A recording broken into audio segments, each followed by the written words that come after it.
Bem, nós começamos agora aqui a nossa entrevista com o deputado estadual Emanuel Pinheiro, que é o líder do PR na Assembleia Legislativa de Mato Grosso. O deputado estadual Emanuel Pinheiro, esta entrevista está sendo transmitida ao vivo também para o blog do antero.com.br. Você que está aí no seu carro, chegando ao trabalho, você pode acompanhar essa entrevista pela internet no blog do antero.com.br e também pelo site da Capital FM, né? capitalfmcuiabá.com.br.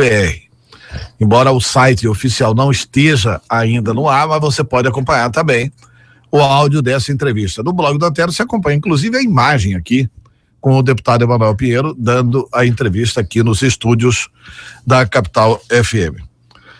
Bom dia, deputado, uma honra tê-lo aqui. O parlamento está vivendo dias importantes, inclusive ontem derrubando um veto do governador Pedro Táxi, que na verdade não foi veto, né? Isso. Na verdade, não deveria ter sido encaminhado ao governador do estado, que é chefe de um outro poder, uma decisão que caberia exclusivamente ao Poder Legislativo sobre a verba indenizatória. Bom dia, uma honra tê-lo conosco. Bom dia, Tero. Bom dia a toda a equipe aqui da Capital FM, bom dia a todos os ouvintes, Cuiabá, Várzea Grande, toda a nossa região, e a honra é toda minha.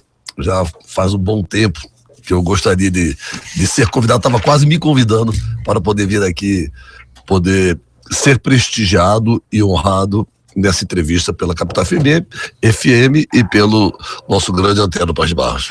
Tá, deputado Emanuel Pinheiro, o senhor tem apresentado projetos polêmicos durante o seu mandato.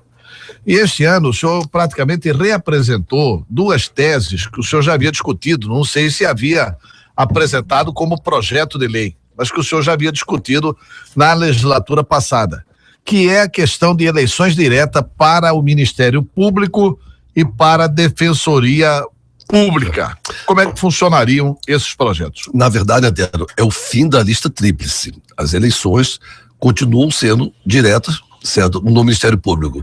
O Procurador-Geral de Justiça eleito pelos promotores e procuradores, e na Defensoria Pública, os defensores sendo eleitos, o defensor geral sendo eleito por todos os defensores. Não precisa mudar a Constituição para fazer isso? Precisa, isso que eu ia te falar, não é um projeto de lei, é uma PEC, é um projeto de emenda constitucional, que eu apresentei na legislatura passada, e por um voto, faltou um voto para ser aprovado. Então, agora, por um dispositivo do regimento interno da própria Constituição Estadual, eu não posso reapresentar a mesma matéria na mesma sessão, no mesmo período legislativo. Como é outro mandato? Outro mandato, aí eu pude reapresentar. Qual que é a tese? Você é uma tese de respeito à autonomia de uma instituição. Tanto o Ministério Público como a Defensoria são duas funções essenciais da Justiça. Extinção do maior respeito e da maior credibilidade. Onde, por exemplo, tivemos agora, no ano passado, eleições para as duas. Paulo Prado foi eleito pelo Ministério Público e Djalma Salvo Mendes foi eleito pela Defensoria. Entretanto, pela Constituição atual, você sai, vamos pegar o exemplo do Ministério Público, saíram 4 candidatos, certo? A procurador foi Paulo Prado, foi o Mauro Zac, o Vinícius e também o Ezequiel. Se eu não foi Ezequiel, foi um outro, esqueci, agora me falha a memória. Pela atual Constituição, você vai a uma eleição, assume compromissos, faz campanha, tem uma proposta de governo para a instituição, aí você elege, aí você vai às eleições e os 3 mais votados é encaminhado uma lista tríplice para o governador com o nome dos 3 mais votados. E o governador pode escolher tanto o mais votado como o último votado, o que teve menos voto. O governador tem a prerrogativa de escolher. Nós vamos começando aqui com as perguntas e vamos intercalar as perguntas dos ouvintes com as nossas perguntas aqui. Você pode perguntar para o deputado Emanuel Pinheiro no 8107-4204. E bom dia, comunidade capital. Esse deputado Emanuel Pinheiro tem que dizer o porquê da sua conivência com os roubos maracutaias do ex-presidiário José Geraldo Riva, pois atuaram juntos na Assembleia. Por que o senhor não fez a denúncia ao promotor? Como que é o nome do nosso? Gilberto. Gilberto, se tem um deputado que sempre contestou e sempre foi um adversário de José Geraldo Riva, é só buscar os arquivos do parlamento, foi o deputado Manuel Pinheiro. Bater no Riva hoje, qualquer um bate. Eu queria ver bater no Riva quando eu peitei o Riva na tribuna da Assembleia Legislativa, quando ele era o presidente da Assembleia e era todo poderoso do parlamento estadual. Hoje, agora, é a mesma coisa. Eu não vou falar chutar cachorro morto, porque não é o caso. Mas quem teve a legitimidade de, no auge da carreira e da força política do ex-presidente José Geraldo Riva, e de contestá-lo e contrapor a sua força no parlamento, você pode buscar os anais da casa e os arquivos da nossa imprensa, você vai encontrar lá o deputado Emanuel Pinheiro como o único que teve a coragem de se dispor a situação e de contrapor ao então presidente José Geraldo Riva. Tá certo, são 7h47. Eu gostaria de perguntar ao senhor o seguinte: a LDO já chegou na casa, o senhor tem preparado emendas à LDO, quais os assuntos os mais relevantes que o senhor acredita que devem ser tratados na LDO? Mas o senhor responde isso depois do intervalo comercial. Intervalo e voltamos. Jornal da Capital, primeira edição. Jornalismo levado a sério. Apresentação: Antero Paes de Barros. Jornal da Capital. Capital Entrevista. São 7h49. Eu volto entrevistando aqui o deputado estadual Emanuel Pinheiro. Eu perguntava antes do nosso intervalo sobre as prioridades dos temas que devem ser discutidos na LDO. Porque a população vê discussão sobre LDO e acha assim, que monstro que é esse, LDO, e diz muito respeito à vida da população. Vamos tentar popularizar isso. Isso é o que eu quero, é o que eu busco, Antero, é tentar tornar a LDO mais popular, pela importância dela, pela influência dela sobre o orçamento do ano seguinte. A população precisa se inteirar e discutir mais a lei de diretrizes orçamentárias, que o orçamento não poderá descumprir. Por exemplo, eu vou dizer algumas delas num bate-bola bem rápido aqui. Os poderes. Hoje, um recurso federal, por exemplo, que venha para um hospital, para a construção de um hospital, você pode retirar. Você tem que retirar pela LRF, Lei de Responsabilidade Fiscal, você deve retirar a parte dos poderes e repassa para os poderes e instituições. E eu uma das minhas emendas, eu acabo com isso, certo? Ou seja, você tira de verbas vinculadas, de verbas conveniadas, essa obrigatoriedade de distribuir o dinheiro para poderes e instituições. É uma delas. E aplico na saúde e educação, o que deverá dar mais ou menos em torno de 600 milhões a 1 bilhão no ano de 2016. Outra emenda, obras começa um processo de gradativo de implantação da educação integral em parte da rede estadual de ensino, certo? Bem como utilização das quadras de esporte nos finais de semana e feriado pela comunidade.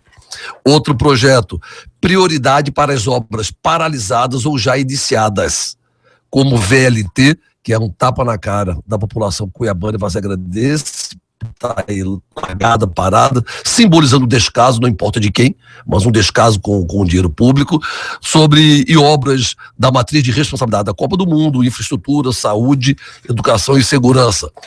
Obrigatoriedade. Mas só que a questão do VLT tem um problema sério, né, deputado? Porque isso está na justiça, está judicializada a contenda, e judicializada por uma inconsequência e irresponsabilidade dos dois lados, do ex-governador Silval Barbosa e também da empreiteira, porque eles assinaram um contrato de RDC, certo, que não permite reajuste, certo, pela lei, é proibido dar reajuste em contrato assinado pelo RDC, e agora a empresa quer reajuste, o que talvez seja justo, porque seu reajuste talvez não termine, agora que é uma situação que o Poder Judiciário tem que deixar de sentar em cima e decidir, isso, tem, né? É isso que o Estado juiz tem que agir. O Estado juiz tem que agir, a população está aqui fora esperando, agora estão recuperando o canteiro, e não dá um destino para a obra. E é impressionante o número de telefonemas e de e-mails que a gente recebe contra a recuperação de canteiros. A população não quer esse embelezamento. A população quer a retomada das obras. Então, eu estou nessa sintonia com a população. Tá, quais são os outros temas? Os outros.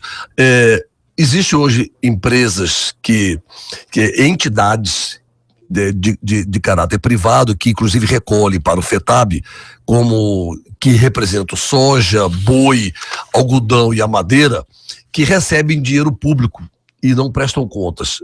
Eu, como a ProSoja, a Crimate, AMPA e CIPEM, com a nossa emenda, eles são obrigados a cada 4 meses a ir ao Poder Legislativo na Comissão de Orçamento e prestar contas do que ele está fazendo com aquele dinheiro público, que nós obrigamos esse dinheiro a ser investido em qualificação profissional e em pesquisa dentro de cada atividade, e não mais ficar só sendo utilizado para festas e viagens internacionais.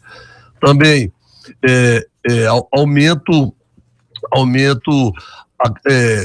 rateio o recurso da judicialização na saúde, para não ficar só no orçamento da saúde, inflacionando, inchando o limite constitucional de 12%, Antero, certo? Hoje, a judicialização, você tem 200 milhões de judicialização na saúde. O governo utiliza esses 200 milhões para dizer que ocupou os 12, que atingiu o limite constitucional de 12% para a saúde. Esse dinheiro eu pego e rateio entre toda a administração estadual, bem como aumento o limite constitucional da saúde de 12% para 14%, o que vai equivaler a cerca de mais 300 milhões de reais para a saúde pública do Estado no ano 2016. Só que aumentar de 12% para 14% não tem efeito prático nenhum.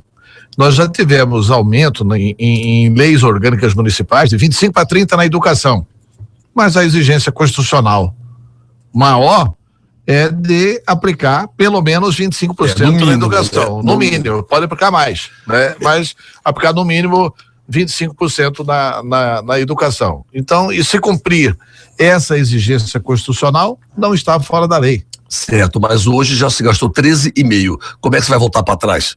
Não tem como. E se hospitais, equipamentos... Não, o Estado, né? Os municípios, por exemplo, gastam mais do que os 15%. Gasta até 30%, né? Tem município que gasta até 30%. Não, perfeito. Foi uma boa observação. Também, até, em relação ao servidor público, este mês, isso passou desapercebido. E eu não sei se é maus presságios e torço para que não seja. Mas foi o primeiro mês em 10 anos que o governo não pagou dentro do mês o salário do servidor público. Certo? Então ele pagou no dia 1º de julho e a culpa, segundo o governo, foi do banco. Como também o dinheiro estornado da conta das empresas também foi do banco, a culpa. Então, para evitar, não sei se é maus presságios ou não... O dinheiro estornado das empresas foi uma coisa mal feita na Secretaria de Fazenda, sob Silval Barbosa. Certo. Não tinha assinaturas, então não tinha quem responsabilizava aquele pagamento de empresas. E ainda bem que foi estornado, né? Porque tá pegando dinheiro do Fundo da Saúde para pagar a empreiteira, né? Eu acho que esse dinheiro da saúde pelo que se divulgou à época, né? Eu estou falando pelo noticiário dos jornais. Bom, aí, então, em virtude disso, eu já coloco na LDO a obrigatoriedade de pagar no último dia útil do mês, às 7 horas da manhã, já amanhecer na conta dos servidores públicos o seu salário. Bem como garanto a reposição inflacionária do ano anterior, que foi uma polêmica esse ano, de forma integral e na data base do último dia útil do mês de maio, para garantir a reposição salarial, né, e constitucional, a perda inflacionária do servidor público do ano anterior, sem aconteceu esse ano, de se dividir aí, se parcelar um direito constitucional, uma garantia assegurada ao servidor público do Estado. Deputado, nós estamos caminhando para o final da nossa entrevista, nós temos ainda 8 minutos, e eu não poderia deixar de conversar com o senhor sobre algumas questões. Ideologia de gênero, como é que os senhores estão tratando isso dentro do Poder Legislativo de Mato Grosso? Contra, questão... 1000 vezes contra. Inclusive, eu até encaminhei, fui autor, junto com o deputado Dilmar Dal Bosco, da emenda que retirou do Plano Estadual de Educação o tema ideologia de gênero. Até foi matéria ontem do jornal A Gazeta, que não citou nem eu nem Dilmar, mas não tem problema, até porque a decisão foi do Legislativo depois, que retirou esse termo no Plano Estadual de Educação. Como deputado estadual, encaminhei um ofício para todos os 141 presidentes de câmaras municipais. Mas existia esse tema, ideologia de gênero? Existia uma articulação do ex-deputado Alexandre César, que de forma bem, eu não vou dizer, eu gosto muito do Alexandre, ele é muito competente, mas ele não polemizou o tema, incluiu e foi aprovado, quase foi aprovado, se não fosse a expertise do presidente da Comissão de Constituição e Justiça, Dilmar Dal Bosco, que chamou a atenção, quase que passou batido e estava constando do Plano Estadual de Educação. Porque o pessoal do Movimento Livremente esteve aqui, o Clóvis Arantes, e disse que isso nunca existiu, nem no Plano de Saúde Municipal e nem no Plano de Saúde Estadual, que os deputados e vereadores simplesmente não leram e combateram. Nada disso. Combateram uma coisa que não existia. Não, estava no plano. Quer dizer, inclusive dizendo o seguinte, que o que estava lá era discutir a questão da educação sexual, mostrar para a criança qual que é a diferença entre homem e mulher, entre menino e menina, fato que vem acontecendo há muito tempo na educação brasileira e mato-grossense. Isso, não precisa eles se preocuparem, né?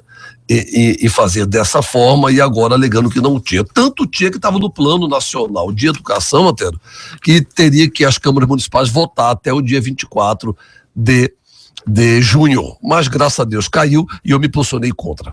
Tá, deputado Emanuel Pinheiro, são 8h em Cuiabá e nós queremos informar que esta primeira hora do Jornal da Capital desta sexta-feira foi um oferecimento de Tauro Motors. Tauro Motors, sua concessionária Mitsubishi em Cuiabá e Várzea Grande, com telefone 3051-2500. Voltando aqui para o final da entrevista com o deputado Emanuel Pinheiro, vamos agora à questão política, saída de Blairo Maggi do PR. O senhor acompanha o Blairo, o PR perde muito? Como é que fica o PR após a saída do Blairo Maggi? Não, o PR perde uma bandeira, né? O PR perde uma bandeira, mas não perde um líder político partidário. O Blairo é um grande líder político do estado de Mato Grosso, uma bandeira do estado, um grande ex-governador, um político de influência regional e nacional e até internacional em virtude das suas atividades empresariais, mas nunca militou politicamente no partido. Então, não deixa de ser uma perda, perdemos uma bandeira, uma referência política, mas politicamente, o Blairo não é afeito à política partidária e o partido não deverá ter grandes turbulências internas em virtude disso. Tá. Eu tenho um projeto da jornada voluntária, Tero. Mas vamos falar de Blairo Maggi, mestre. Você já eu queria falar sobre os projetos que é de segurança pública, mas depois eu falo, então, que é a jornada voluntária que tira policiais, civis, militares e bombeiros que atendem hoje nos horários de folga o privado, festas, casamentos e boates, e hoje colocam nos horários de folga para atender a segurança pública remunerados pelo município. Mas depois falamos sobre isso. Tá certo. E Blairo Maggi, saída dele do PR, o senhor vai acompanhar o Blairo ou não? Não. Eu gosto muito do Blairo, tudo mais. E qual o futuro do PR, seu Blairo? Bom, como eu disse, o Blairo é uma grande expressão política, era uma bandeira do PR de Mato Grosso, mas ele não fazia política partidária. Então o PR vai sobreviver como sobreviveu outras turbulências. Ele é maior do que Blairo, o PR é maior que Blairo, é maior que Emanuel, é maior que o Wellington. O PR em Cuiabá disputa a eleição da prefeitura, o senhor pode ser candidato a prefeito ou o senhor é candidato a vice-prefeito do Mauro Mendes? Não, eu sou candidato a trabalhar o partido para apoiar Mauro Mendes. Esse é o meu desejo. Há um desejo do partido e uma indicação nacional para ter candidatura própria das capitais. Eu respeito. Então, só um argumento muito forte para que o partido não lance candidatura própria nas capitais. Mas o partido ajudou o Mauro Mendes, coordenamos a campanha dele, tivemos a participação importante partidária na eleição do Mauro e na gestão do Mauro, que é uma gestão que vem com todas as dificuldades naturais, mas vem fazendo diferença e quebrando paradigmas em Cuiabá. Deputado Emanuel Pinheiro, obrigado pela entrevista. Alguma consideração que o senhor queira fazer? Antero, muito obrigado, parabéns pela Capital FM, pelo grande programa, você renomado, competente que é, toda a sua equipe, mais uma vez fazendo a diferença na nossa comunicação social, na informação fidedigna, comprometido com a sociedade. Me coloco à disposição, infelizmente o tempo não foi suficiente para falar de tantas ações que temos no Parlamento Estadual, mas é mais um importante canal para estarmos aqui prestando contas do nosso trabalho como deputado estadual à sociedade cuiabana, várzea grandense e mato-grossense. Muito obrigado. Ok, muito obrigado a participação do deputado Evandro Pinheiro. São 8h07. Intervalo e voltamos. Jornal da Capital, primeira edição. Jornalismo levado a sério. Apresentação, Antero Paes de Barros. Continue na capital. Voltamos já. Capital.